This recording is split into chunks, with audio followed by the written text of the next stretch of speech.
Man, it's been a while. It has been a while. This is this isn't going to be a full-blown show, meaning in the length of time that most of them are. Um, Lately I've been really like digging into methodology of CrossFit, right? Like what made it so impactful and so special. And one of the things, obviously, and I think Greg actually referred to it as the canon, which was kind of like the definition of fitness, the definition of health, which is increasing your work capacity. Um, and at the time, this was like crazy, right? Because for a lot of people, they don't remember, or maybe they just didn't know, depending on when you started CrossFit, or shoot, at this point when you were born. But the fitness industry was like 90% just like gimmicky crap. You had like the Skechers shoes that like, what's this little fuzzy on my shirt or something? You had like the Skechers shoes that had like the weird lift in the back that was like, they were like the Shapers or something like that.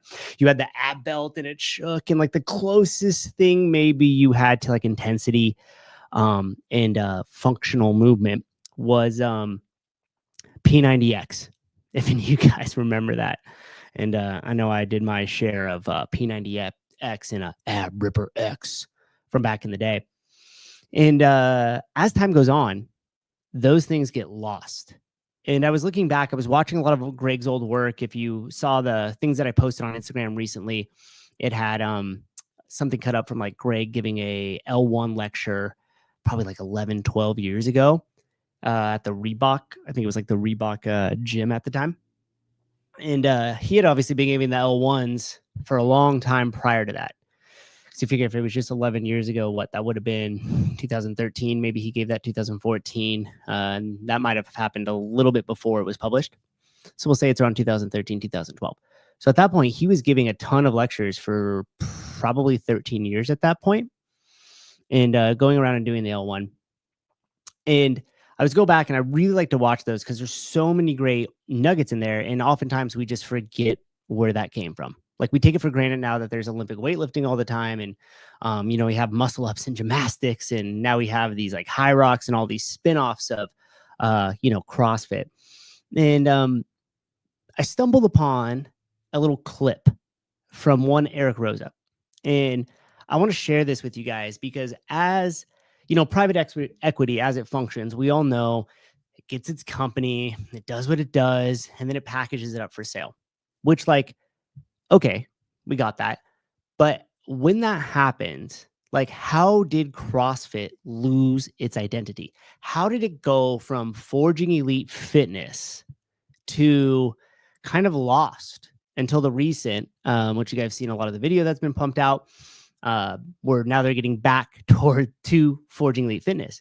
And this happens often. Companies have this like success in the early days, and then these MBA types get a hold of it, and then they're thinking to themselves like, okay, now we got to make this mainstream. And in the tech world, it's called jumping the chasm. You have these first adopters, these like hardcore people, and then at some point as that grows, it reaches kind of this pinnacle. And the question always becomes like, is it going to jump the chasm and into mainstream?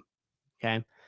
What is this? As Mariah said in her first interview with Sevon before the behind the scenes return, you don't realize when the good, sorry, let me read that in. You don't realize when you are on the good times, when you are in the good times. It's funny. That's actually a quote from The Office.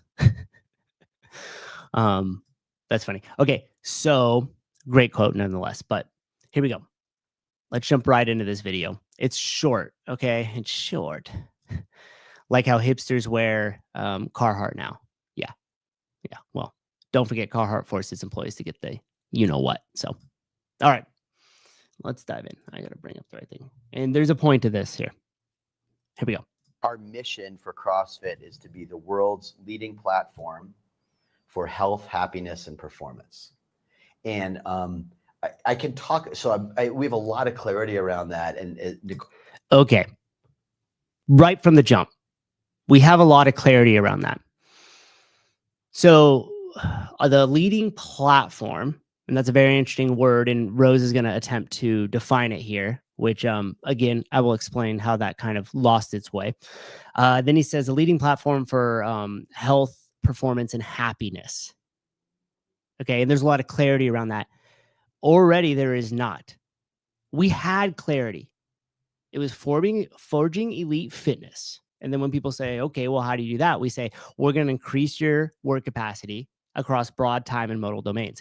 Now, I know there's a lot to unpack there because it fits perfectly for a definition, but pretty much means nothing to nobody until you start to really dig in to what that means.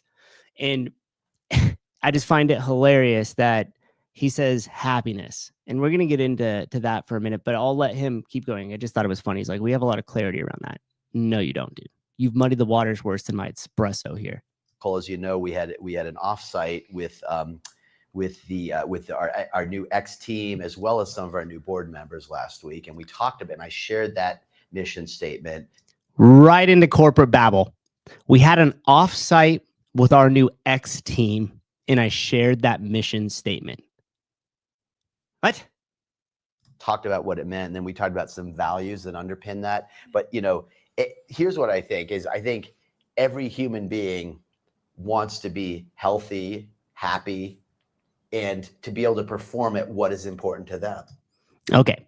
Yeah, no doubt. Everybody wants to be healthy and happy, right?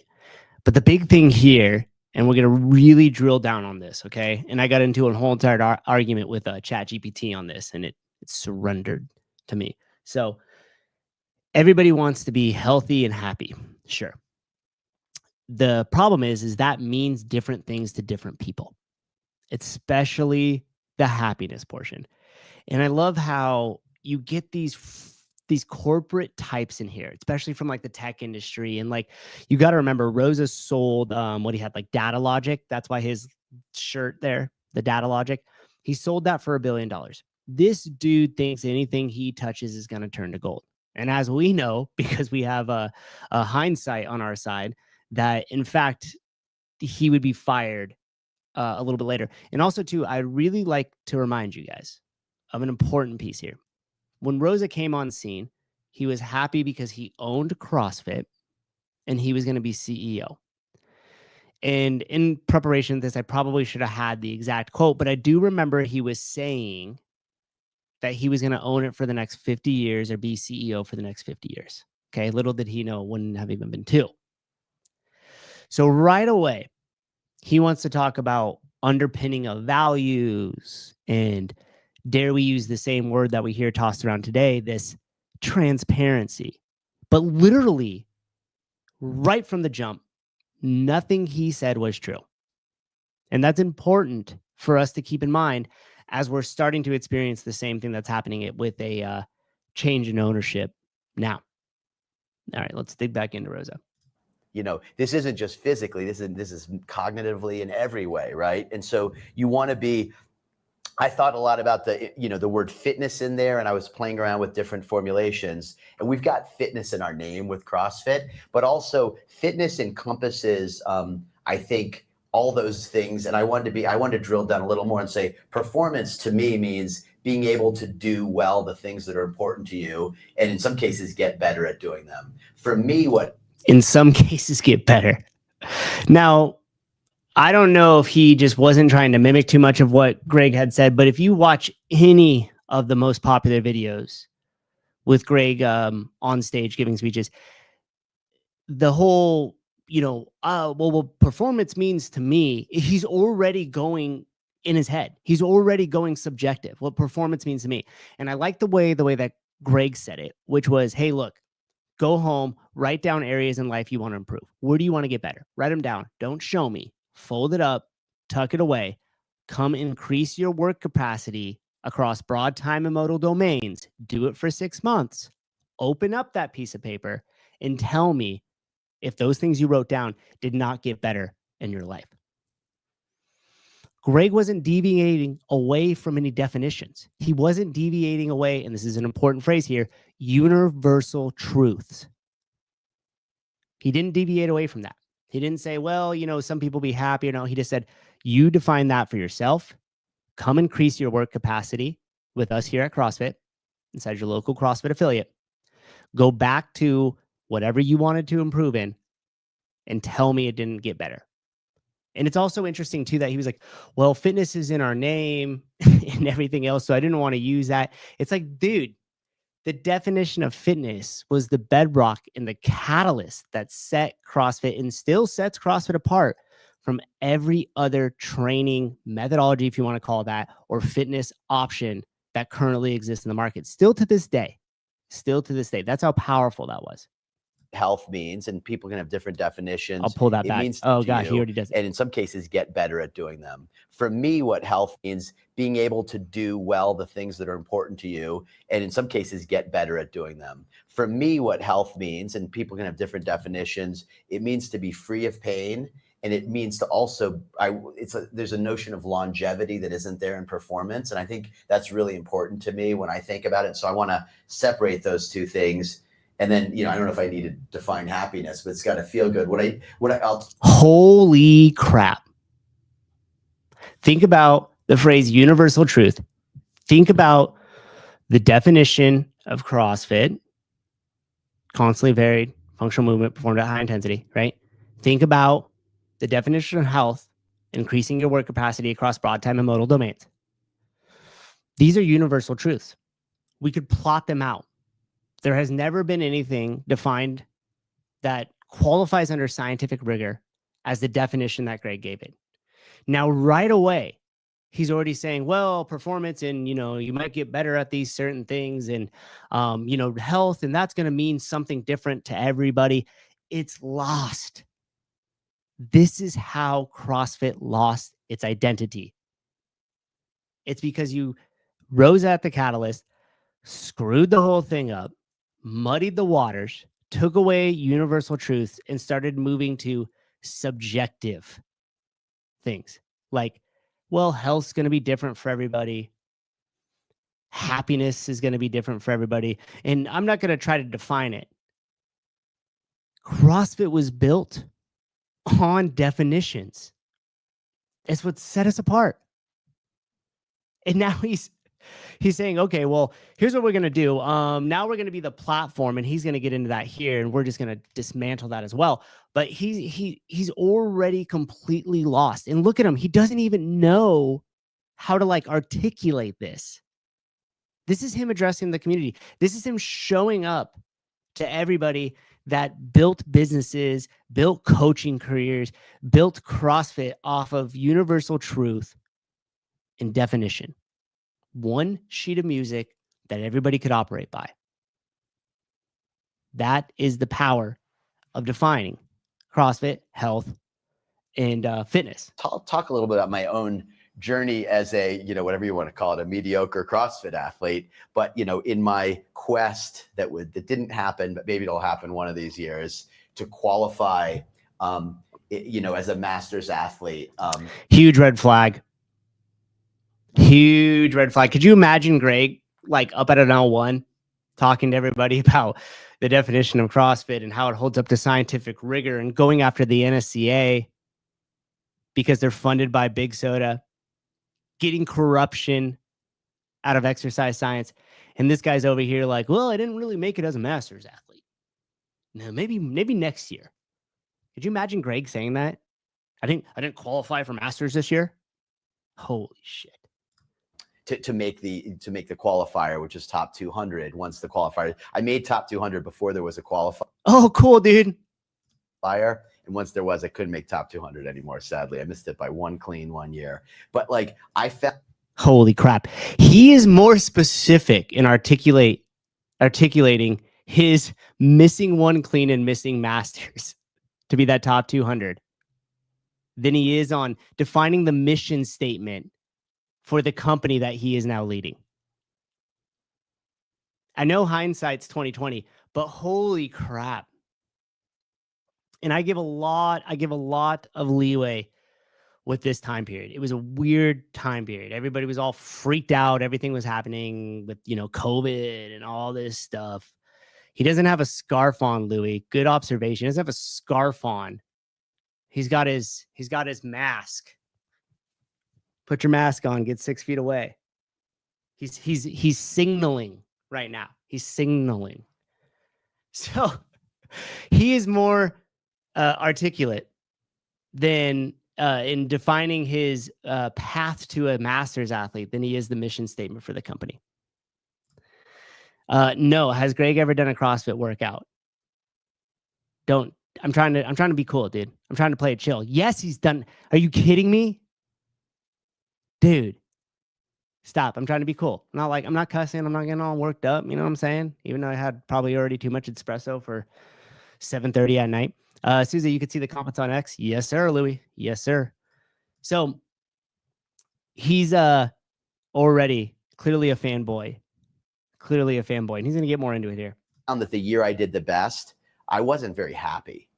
And I was like driving myself nuts on the performance front. I was beating myself up for not getting enough cleans. And why didn't I redo the workout? Because I knew I could have gotten 3 or 4 more. And so for me, it's this balance of health, happiness, and performance that is so important. And the 2 other words I want to hit on are, we just talked about it, but the world's leading platform. So we always got to be thinking about the world, not like the US and everyone else will follow. It'll always have this lens of the world. And hey, buddy, it is the US and everything else will follow. Sorry. It's a US company. You could think about the world. You could think about it internationally. I get that. It's important. But no. What do you mean? The platform for the world? Again, we're moving away from anything that would make sense to a group of people. Right now, we're all in our heads trying to figure out what is the leading platform for health, performance, and happiness. You guys can all hold me accountable. What are you doing outside the US? And we're going to really try to think that way. And then the notion of a platform. I thought a lot about what that word was too. I played around with using the word force because I like force way more than platform. Here's what's force. Oh my goodness. The world's leading force in health, performance, and happiness. Space cadet over here. What's important about platform is people build shit on top of CrossFit, right? There are so many entrepreneurs that have built businesses on top of CrossFit that employ other people who get to work in this great, exciting industry of ours that change the game for consumers. And these are these are food companies, they're tech companies, they're software companies, app companies, they're publishers, they are equipment companies, and then of course there are 14,000 box owners around the world. Yeah. And so you've got roughly 100,000 people making their living full time with CrossFit. Roughly 100,000 people. He just pulled that number completely out of his ass. He has no idea. Now, a less popular thing that Greg often talked about, and something that I've thought a lot about, especially in the recent, is he used to say that CrossFit HQ's job in particular is being the caretaker of a forest, meaning it's organically going to grow. And all his CrossFit HQ's job is to do exactly the opposite of what Rose is doing. It's to keep the universal truth. It's to keep the main thing the main thing. Let the forest grow. Let it grow. Your job is just to take care of it. Pull out certain weeds, get certain things out of here. Don't let it take away from the nugget that started, the seeds that were planted that allowed that forest to grow. And Greg often compared it to skyscrapers. He would say the MBAs and the people that are coming in, like these private equity companies, they're fantastic at building skyscrapers because they can manage systems and they build things. That's what they do. And this, I think, is a very crucial point. CrossFit is not a skyscraper. It's a very unique beast. And on top of that, there's a massive difference between how CrossFit HQ operates and what it does, not only as a function of how it presents itself, but also the business model that's built on it. It's very different than an affiliate. It's very different than Rogue or Wodify or any of these other businesses that sprout up in our forest. It's not about building the highest skyscraper and then selling it off. And although the people at Berkshire, I'm sure they're intelligent people. They got like billions of dollars under management. They've had multiple successful exits since like the 80s. They're intelligent people. The reason why they can't get this right is because they build skyscrapers and they manage systems. And CrossFit HQ is the caretaker of a forest. And that is really hard to reframe everything in your brain. For most of these MBAs, and you can find stuff where Greg talks about this particularly, like it like scrambles their mind. They don't know. They always used to tell Greg, you're leaving a ton of money on the table. You're leaving a ton of money on the table. You should own a piece of Rogue. Every CrossFit affiliate should have to go through Rogue, and then you own a piece of Rogue, and you're going to be able to collect money. And there's multiple talks where Greg was saying, as CrossFit, the ecosystem grows, CrossFit HQ recedes. It becomes smaller. It's not trying to capture the majority of the pie. It's just curating the forest and allowing it to naturally grow. And then its footprint within that becomes smaller over time. And so right away, it's like a platform because people build shit on top of CrossFit. You could already tell the mentality there. He builds skyscrapers. He has no idea how to take care of a forest or a garden or probably even a small bonsai tree on his desk. Stuff. And that's because we are a platform. But I think there's a perception that I've heard repeated over and over that CrossFit hasn't necessarily been perceived as being invested in the success of the platform participants, of all these stakeholders. Like, that's it. That's exactly. So how he packaged that is CrossFit hasn't been invested in their success. What he's saying is we don't own a piece of their success. CrossFit should have a percentage of that. Barkley Dale, I want a bonsai tree. Me too. I was just watching, following somebody online, curating them. Jethro, what's up, man? Gonzo, how you doing, brother? Pool boy, what's up? Better be vacuuming that gym up. Okay, we'll pull back just a hair. So I just gave the whole entire skyscraper versus caretakers of a forest thing.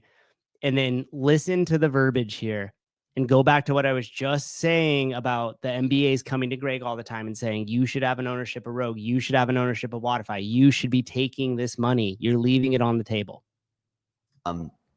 Equipment companies, and then of course there are 14,000 box owners around the world. Yeah. And so you've got roughly 100,000 people making their living full time with CrossFit stuff. And that's because we are a platform. But I think there's a perception that I've heard repeated over and over that CrossFit hasn't necessarily been perceived as being invested in the success of the platform participants, of all these stakeholders. Like, okay, you're doing what you do and like it helps us, or we're interested in you now. Now it's a shiny object, we move on. But like the message I have, and I didn't even mention the event operators. Like, I'm sure we'll talk more about the sport of CrossFit later. Yeah. And that was another one. The sport of CrossFit.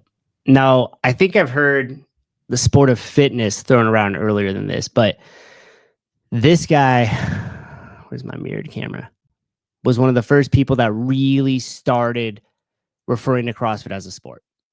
And I was lucky enough to go on the CrossFit podcast on Tuesday. Maybe one day they'll have me back. Maybe not. But I said that I cringe every single time I hear somebody call CrossFit a sport. And it's ironic that a lot of the same people that want this, hey, let's make it available for everybody and it should be inclusive and for everybody, but we're going to call it a sport. Half the people wouldn't even join a sport. You think you're going to capture those people that aren't doing CrossFit because now we're going to call it a sport? Like that's going to help? No. But the event operators, that's going to be a bigger and bigger ecosystem. And my message to everyone here is that we at CrossFit are invested in your success. We see ourselves as a platform business. We're not going to do it all ourselves. In fact, the vast majority of things we aren't going to do ourselves. We're going to build this pie bigger and bigger around the world. And you guys are going to be a key part of it. And it's so funny how the language there is so important. We're going to be invested into your success. That's called rent seeking, my friends. That's called rent seeking. What Rosa really means like that is we want a piece of your shit, but we're here to help. I mean, invest in you. Because yeah, you're doing your thing over there and that's cool, but and what are you, Rogue really needed a lot of help, right? it's probably could be valuated at $1 billion at this point. You think Bill and Katie needed CrossFit to have its hand in that? No. The other thing he said, which was a very tell sign, is, oh, and the events, and we're going to be really investing into that. There's so much that is being said in here that's not being said at all as well. And that's why this corporate mumbo jumbo and everybody nodding and saying, oh, yeah, but nobody knows what the hell he's talking about. They've all made up stories in their head. Go back to increasing your work capacity across broad time and modal domains. Draw the graph. Here's power. Here's time. What'd you get? Here we go. Did it increase? You did your workout. You got less time than you did before. You used more weights. It increased. Everybody could see it. Everybody knows exactly what they're talking about. We're on the same exact sheet of music. Sounds like the government saying they're here to help. Exactly. Zach, that's it. That's it. Pool boy, sounds like F45. We got an email from corporate just the other day to take down an Instagram post that listed our prices being too cheap, but they'd help us set our price line. Exactly. That is an incredible photo. Holy crap, are you really just hanging off that rock, or is that like CGI or something? Dude. Itchy, that's insane. Mumbo jumbo equals salad. Yeah, it's just like you don't even know what the hell he's talking about. And if we do our job, instead of 100,000 people working in the CrossFit ecosystem, when we look out in 5 or 10 years, it's going to be 500,000 or 1 million. And for every person who makes their living with CrossFit, guess how many individuals we're going to touch and be 30 million? Is it 30, Rosa? Oh, wait, wrong guy. Making healthier, happier, and higher performing. Yeah. So that's exciting. It is exciting. Okay. So I just want to come on here to explain something. When we had the definition of CrossFit, we had the definition of health. It was a universal truth. The second we went to this performance, the second we went to happiness, it became subjective, meaning we don't know what happiness means to you, what happiness means to me, because I know some of the homeless people down at the creek, that just means them getting high and fucking living in the creek. That to me sounds like a personal hell. But I bet you if you're like, hey, what would make you happy? They would say, oh, some meth and maybe a sleeping bag. No, they wouldn't even care about a sleeping bag. More meth. Yes, Ernie, it got messy. So much so that once he was gone and Rosa had to get shifted out because clearly he was incompetent in being able to run CrossFit and find a vision for it. Once Dawn came in, that was it. It was like, so we had what? We had Rosa. Then for a while we had Allison, who was also the CFO at the same time, like kind of bridging the gap there a little bit. And then it kind of got wonky. Everybody's like, who's in charge? And then they brought Dawn in. And then his vision was 30 million CrossFitters. And it sounds like he took some of the stuff from what Rosa had said, because it was still the leading platform in performance, happiness, and health up until the very recent when they decided. And I think Jenna Hawka had a big deal in pushing this along. And I know Nicole Carroll probably backed her and stuff like that to get it back to forging elite fitness. Because then that is the tagline. That's what we do. How do we forge elite fitness? I'm a broken record here. We're going to increase your work capacity across broad time and modal domains. And the crazy thing about that is when you look at health, and this is where you have the power and time, then you have the 3D version when it comes out, which is age. And we know that if I could increase your work capacity across broad time and modal domains far out into your life, I don't need to test your biomarkers. If you roll up at 85 years old on a Harley, hop off it, playing with the grandkids, you got like the hot little trophy wife or something, and you can look at your workouts and you can continue to increase your work capacity. We don't have to decide, is this person healthy on the inside or not? Chances are you are. Your triglycerides, everything else, like, not as important. What's Zoltan? It's like the third time you said that. What does that mean? So anyhow, that's it. Keeping it short, just half hour. I clipped that and I put it on my Instagram, and I've been thinking about doing this ever since. And then I found that little 5-minute soundbite of that, and I was like, holy crap, that was it. That was the tipping point. That speech right there, and moving away from universal objective truths to subjective nonsense word salads. And make no mistake, when Rosa was talking about investing into the people that are building off of the platform, all he's doing was rent seeking. That was it. And one thing that's super important, especially as companies grow, especially as caffeinated plus soundbite equals tipping point. Yeah. Zolan owns CrossFit Pleasanton, home of gay 90s pizza. Oh boy. That's hilarious. Whenever companies get lost in their identity, it's crazy to me that you don't just look back to where you came from. You don't need to reinvent the wheel. And in fact, now you see some of these health and fitness gurus that are basically saying CrossFit, dancing around what the methodology is, something that we all know has been true for a long time. And they're almost going to start claiming it as their own. Why? Because CrossFit gave it up. But here's the deal. I'm more optimistic now than I've ever been for the future of CrossFit. And it's always going to be up to us, the CrossFitters, the coaches, the affiliate owners, to continue to spread the message. Stay optimistic about it. See you guys.